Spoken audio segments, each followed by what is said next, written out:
I think that's the reason why there are more young couples are not looking into buying a BTO. They're looking at buy resale. Tell me more. What are your thoughts? I think it's norm. Like if you gotta wait for 3 to 4 years. I mean, especially now the pandemic, everything's postponed, right? Constructions, you got no labors, so probably you need to really wait for 4 or 5 years because usually the BTOs are they say it's 5 years, but usually 3 years they will get it done. So when they move in, settle down everything, probably 5 years just nice. But if you just imagine you're 30 years old, you gotta settle down 5 years later. You got your house, and then probably you're gonna have kids, and then I think it's too late. So I see many people is getting resale rather than BTO, and plus the resale is bigger. Resale flats are bigger, much bigger. Interestingly, Aaron, our 35-year-old brother-in-law of our producer, bought a condo and had never ever thought of HDB resale at all. So yeah, people say all these things, but actually you look at what they do. But he has a very interesting story to share. And as we move along on today's episode, we will be entering into the wild, wild west of property, which is the private property market.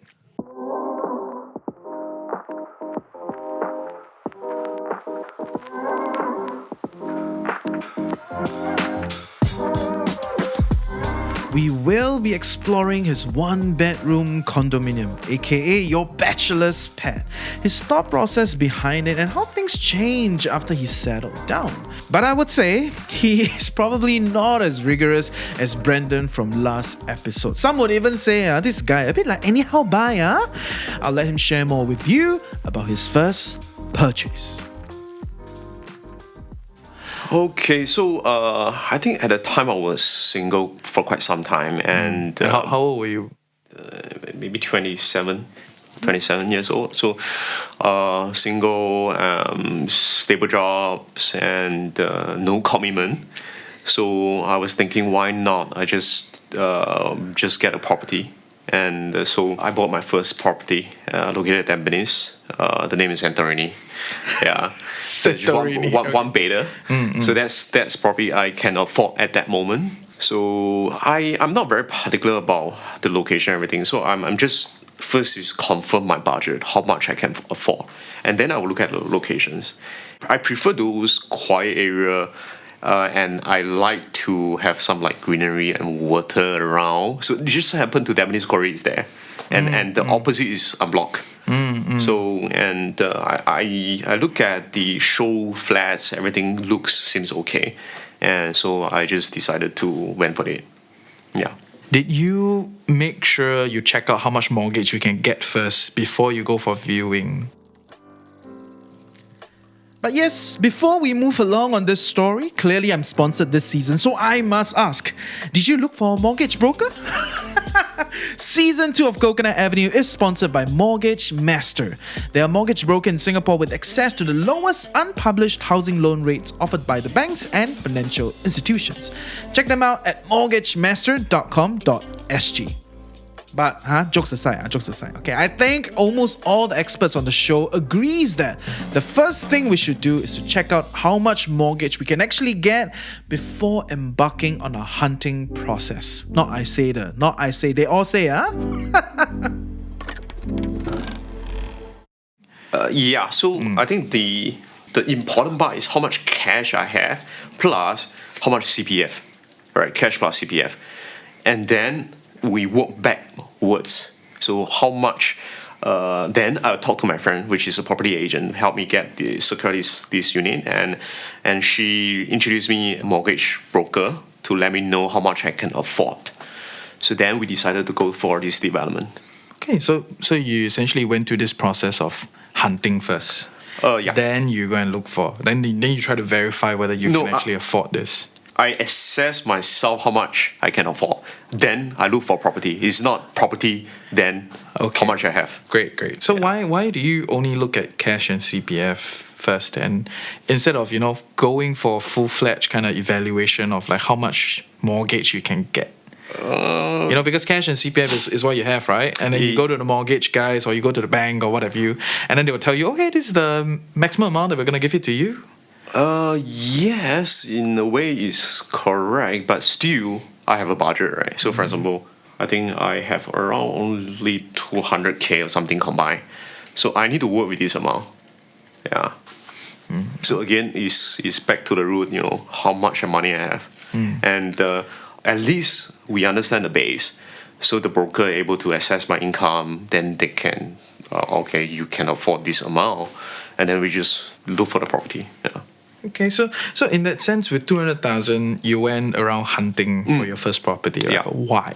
Why not invest in the stock market? Why not, I know at some point you have some money and then you'll be like, oh yeah, maybe I should put my money to work, right? I think everybody has this kind of like this moment. I think I'm still pretty safe side. I know that the property is always there. You will not depreciate as much as the rest. And of course, investment is good, but that you need to provide it. You know how, right? And there you risk. So therefore, I think property is definitely the right way.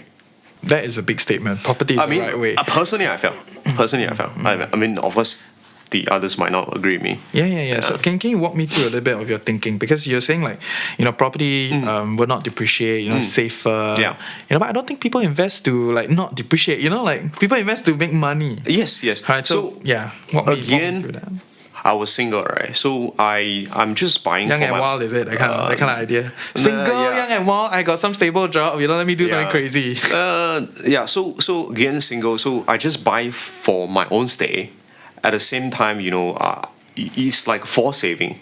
I'm putting my salary into the property, so I will not like anyhow buy things. I try to manage my finance. Yeah. So that's the mentality. Okay. Yeah. So essentially, your original property plan, which is your first property, Yeah. it's not an investment. It's more like a forced savings in your head. Yes, that's correct. Okay, yet another force-saving mindset, similar to what Maureen from Season 1 has shared with us. We spent a good time with Maureen in Season 1, 3 episodes to be exact. You should check that out. She has a lot of experience in the residential property market and a big proponent of the force-saving idea too.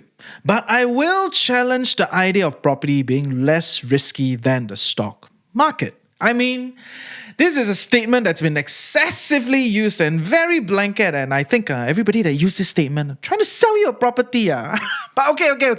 We're going to talk about the investment elements next episode. We're building up for 2 episodes already. Finally, a little bit of investment stuff coming next. But for today, there's one thing that Aaron did that I thought was quite interesting and something that I would be a big proponent of. Everyone should do this.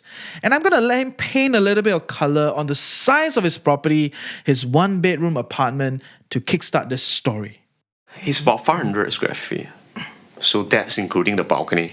Actual usage of space is maybe 400 plus, 450. Yeah. So how much do you pay for it? I pay for 565, I think.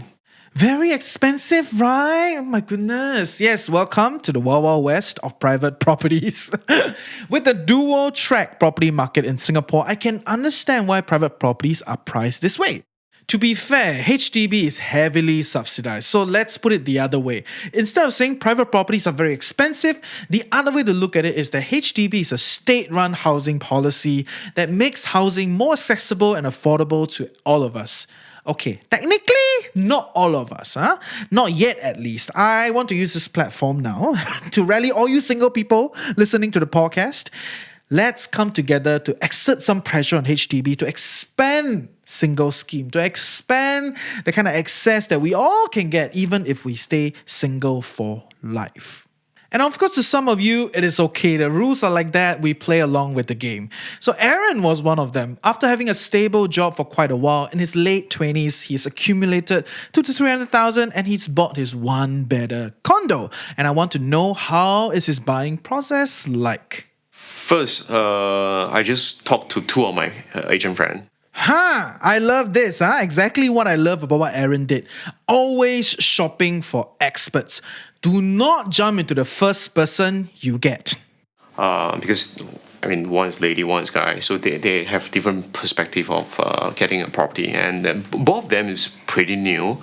And so they gave me some advice. And then I decided to go with one of them. first we work out the budget, right? And then we look at where are the new developments are coming. And they were saying this Tampines, there's new launch, and the area I'm comfortable, I feel it's okay, and everything. So we just went. I think that's the only show flat I see. And then we just went with it and just purchased it. Really? Yes. Just you walk in and then you saw this show flat, advised by your property agent friend, Yeah.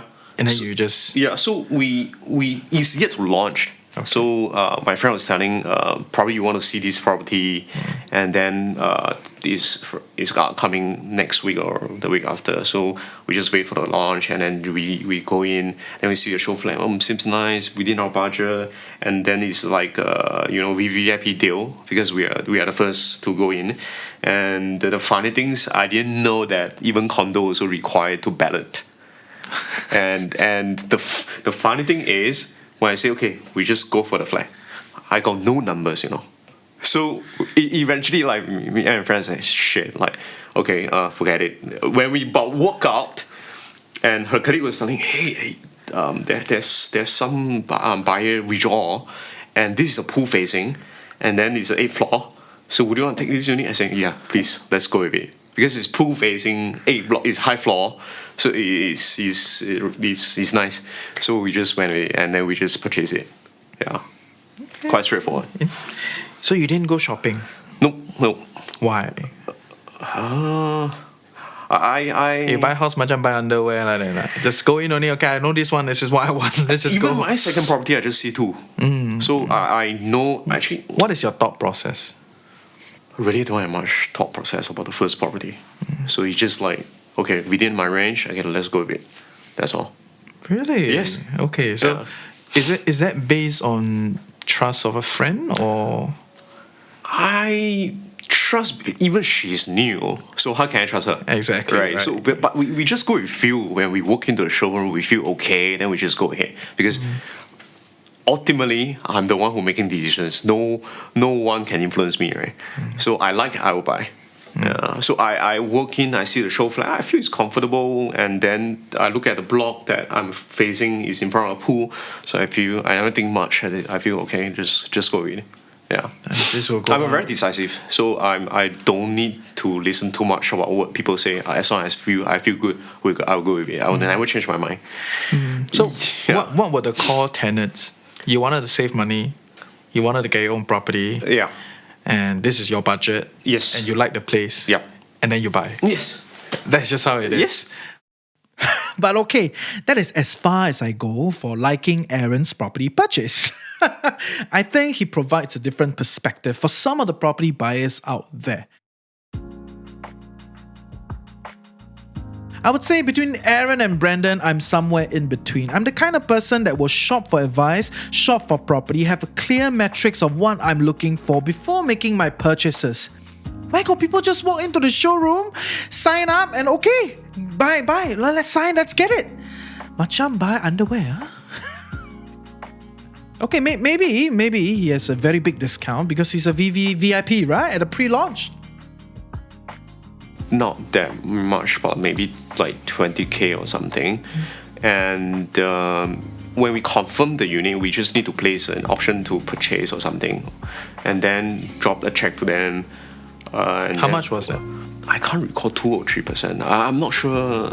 Yeah, I really cannot recall. In fact, that was like not 3 years ago. I stayed there for 3 years. I bought it even 6 years ago or something. So I stayed new property so it's like 8 years ago. Yeah, I can't really recall, but that's a standard percentage of the property value. You need to option to purchase OTP, and then you need to put in minimum 20% of the property value. Down pay. And then you need to pay stamp duty. Yeah. So the process sounds like you go to the developer, you buy this thing at the new launch, so you pay an immediate on the spot. You pay 2 to 3%. You get an OTP option to purchase. Yes.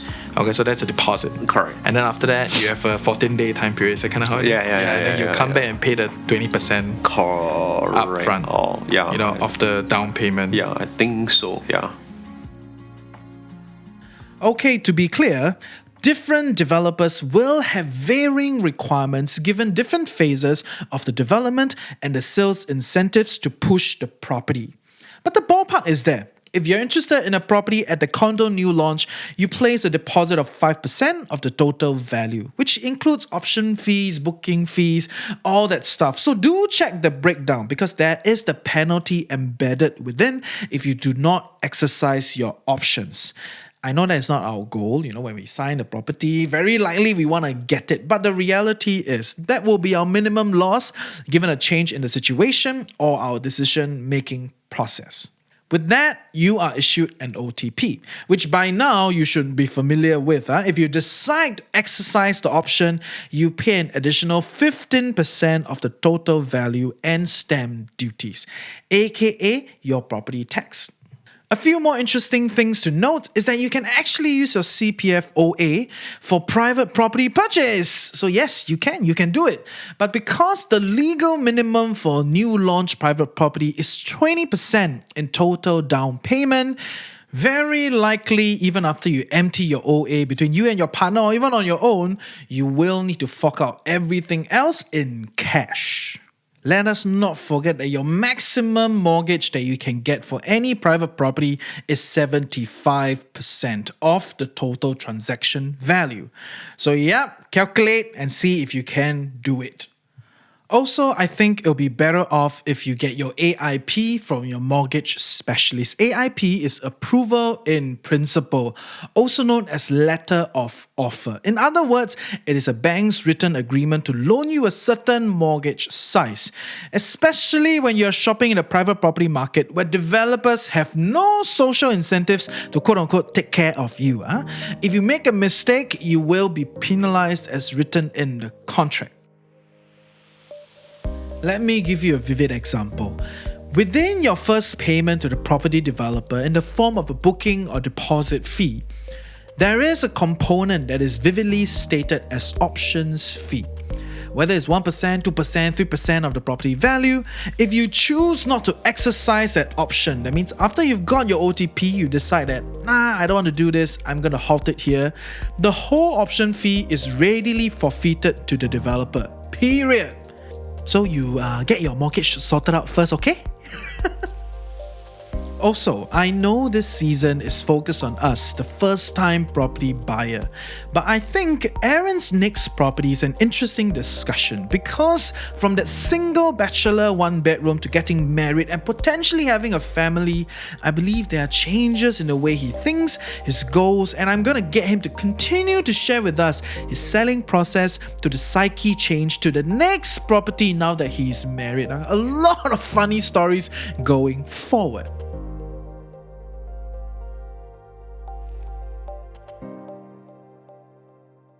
So then what made you decide to, get your next property? Okay, that's where, the first thing is, my first property definitely is for myself, right? It's small, and then purchase wasn't in the consideration of marriage for the next time. But when together with my wife and we plan to settle down, so we have to, definitely we got to sell the current one, it's small, and we got to upgrade. So that's the major reason because I'm getting married, so we want a bigger property. So therefore we sold the first one. Yeah. Okay.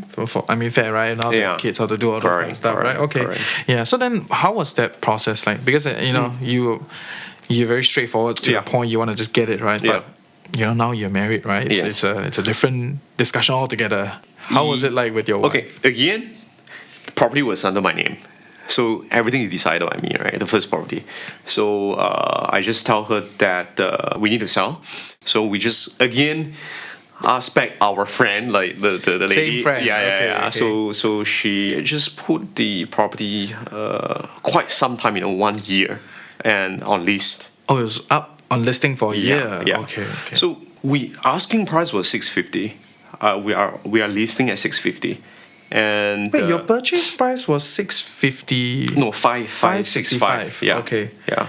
Okay, and then you wanted to sell at 650. Yes. Okay. Yeah, I think we just roughly get a figure. They recommend we put it listing this, and then probably interested buyer, they will negos and look at the bank evaluation. So we just put 650, and we have been putting up for a year because we in fact we are not in a rush to sell it off because we don't have a kids yet, right? And I just told my friend, the Asian friend, saying that I have two requests. First is our price is fixed. Price is fixed. And okay. second, you got to give me 3 months to move out, to look for new property, do reno, everything. So we put out for 1 year, and unfortunately, it wasn't very. We have a lot of buyers, I mean viewer, to see the property because actually my unit is maybe. 8th floor, face the pool. You know. Not only that, but the reno. I think my reno was nice. But just that it's a little bit smaller. So the smaller space is I guess is most of the people concerned about that. So we put up for 1 year, like every week we have like 3 viewers to see, My God, for 1 year. At least for 6 months. Crazy. Constantly. So because people when they put on Property Guru, I think the photos are very attractive. So there are a lot of viewers. And then we like, okay, and the first viewer offers 630. So we're like, no, it's like 20K lower than my listing. And then our friend was saying, based on their experience, most of the time the first offering always the highest. And that's fucking true. And ever since that, our highest offer is like 560, 570. It's like all there, So okay, then I discussed with our friend again. Okay, we will revise our listing price to 630, but again, because you see, I pay stamp duty, etc. All these, right? Add up is 580, even include my rental. So my lowest is 580. So I think after a year, and then there's finally a buyer offer again, and the epic part is, she see this property 1 year ago, but she viewed it herself, and then she go with second viewing.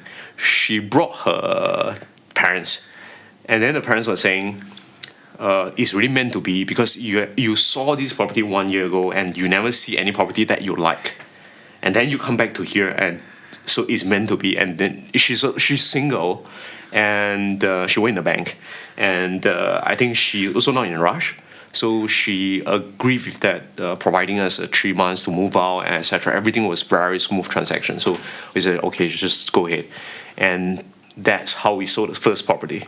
At 630. No, 580. I lost 50K in just 1 year. Yeah. And I was sharing this to some of my friends, right? They were saying they actually heard their property friends were saying that this kind of comment. Also, I don't know where do they base on, but is many people saying the same thing. First offering always the highest. So they were telling me, Aaron, you think carefully. Based on my experience, always higher. But they never push me. So they would say, hey, Aaron, just sell it off. Or like, some agent, if you're not your friend, probably they will try to push you or something. But they didn't say, you just leave it to you. They think I wasn't keen, like first time trying to sell, but you already down 20K. And plus the initial buyer wasn't agree with like 3 months, 2 weeks. Like That's why they're willing to pay a premium. Yeah. Right? They are in a rush. Yeah. So for me, it's like I don't want to move to my in-law place. It's a lot of hassle. I gotta move things to their place, and then I have to move to my new place. Doing a double job. So I just try to secure 3 months to purchase my next property. Yeah. Quite a journey, right? But I would say I was very lucky because even though I took 1 year to sell, and end up we get a very nice property now, which is I'm living right now, the bigger one, and we get consider a very good deal because my second property value, I think the seller was listing at 1.5 million for 1 year, and she get a lot of offerings, in fact. But she, like me, she wasn't decided to sell. So until COVID period, no one offering anymore. So like she was saying, there's some seller offering 1.21 million, and then the person never come back again. So we said we're gonna put 1.2 million, and we didn't know it was a good deal until I found out same stacking, because our stacking is the biggest unit, except for the penthouse at the top. So this stacking and one block behind us, they bought it 1.3 million. So my one is unblocked. I can see the reservoir view. So that one is blocked by my block. So I always felt that I'm lucky. Like you got the right time, you know, because first, if I sold my first property 1 year ago, I might not get this property. I might not get at 1.2 million. So I think it's meant to be, you know. Yeah. Hashtag blessed moment. Yeah. Okay, interesting. So after you sold it, Yeah. you went through a process of finding your next property, right? Yes. So walk us through that part. Okay. Again, I already know what I want. So it's Did you discuss with your wife this time? no. She basically the big stuff. Mostly she let me decide. Okay. Yeah. So I again, my criteria is have to near greenery and water. So I locked 2 property, three developments, all around Bedok Reservoir area. So which is opposite of my first property. So there are 2. One is Waterview and one is Tropica. Another one is Aquarius by the Park. So these the range are within our budget is because we were looking at 1.3 million. And then first, Waterview is new. It's about I think it's about a few years only, but it's small. And I might not able to get a reservoir view. Tropica and Aquarius by the Park, which is I'm living right now, is old but big, super big. I told my agent friend again, and then we say, I want to see these two developments, the properties in here. So first we go to my Aquarius by the Park, which is my second one. So when I go in, okay, that's it.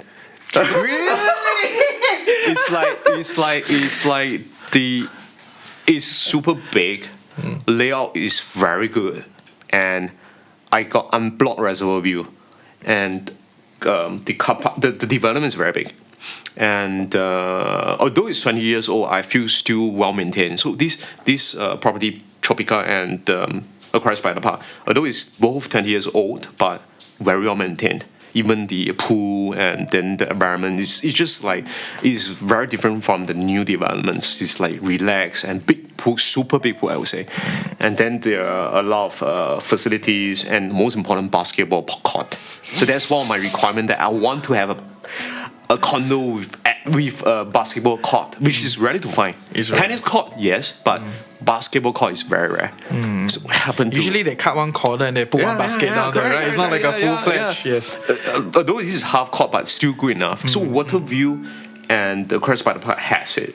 Tropica doesn't have. So anyway, when we see the Tropica, I just like the place. I think again, 1 floor, only 4 units, and very good layout, very good view, windy, high floor, and also within our budget.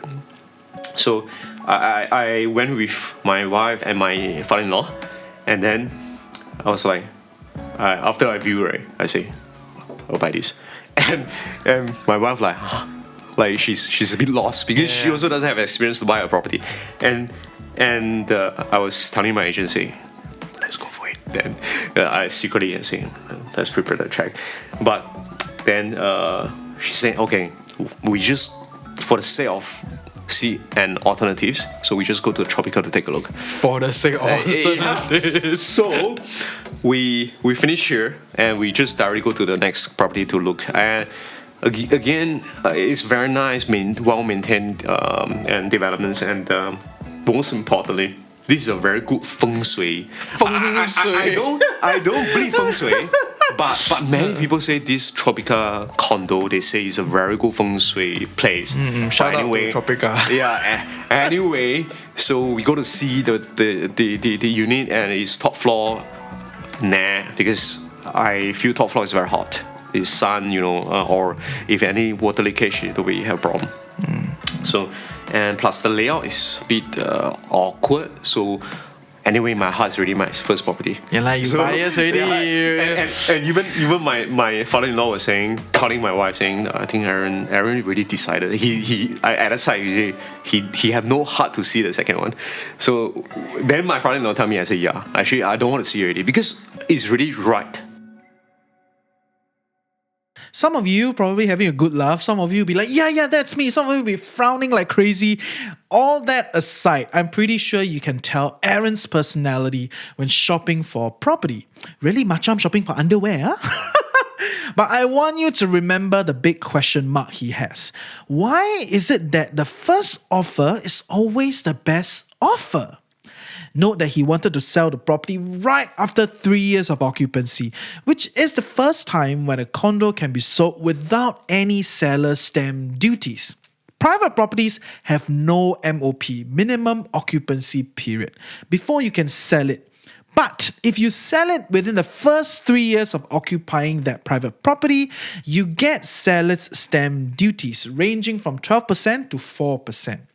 After the third year of occupying that property, you are able to then sell without any seller stamp duties, so less tax lah. In other words, it's the government's way of saying, oh, we don't want you to keep buying and selling and fry the property market.